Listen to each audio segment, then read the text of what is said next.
ఈ దీక్షా దివస్ టు విజయ్ దివస్ ఏదైతే జరుపుకుంటున్నామో ప్రతి ఒక్కరికి ఈ రోజంతా మనము పెద్దలందరూ వక్తలు మాట్లాడింది కాబట్టి మనమందరం దాన్ని స్మరించుకుంటూ చనిపోయిన వాళ్ళు ఉన్నారు, అమరవీరులకు కూడా జోహార్లు అని చెప్పినారు అందరూ. ఈరోజు నేను ఒక 1 minute కంప్లీట్ చేసేస్తాను.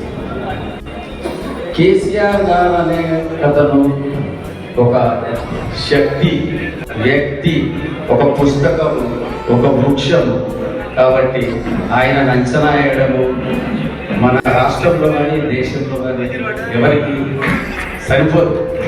కేసీఆర్ అనేప్పుడు 4 కోట్ల ప్రజల గుండెల్లో గూడు పెట్టుకున్న వ్యక్తి, 4 కోట్ల ప్రజలను ఒకే ఏకతాటిపై నడిపించి ఉద్యమాన్ని స్ఫూర్తితో ముందుకు తెచ్చి తెలంగాణ రాష్ట్రాన్ని సాధించిన వ్యక్తి కేసీఆర్నే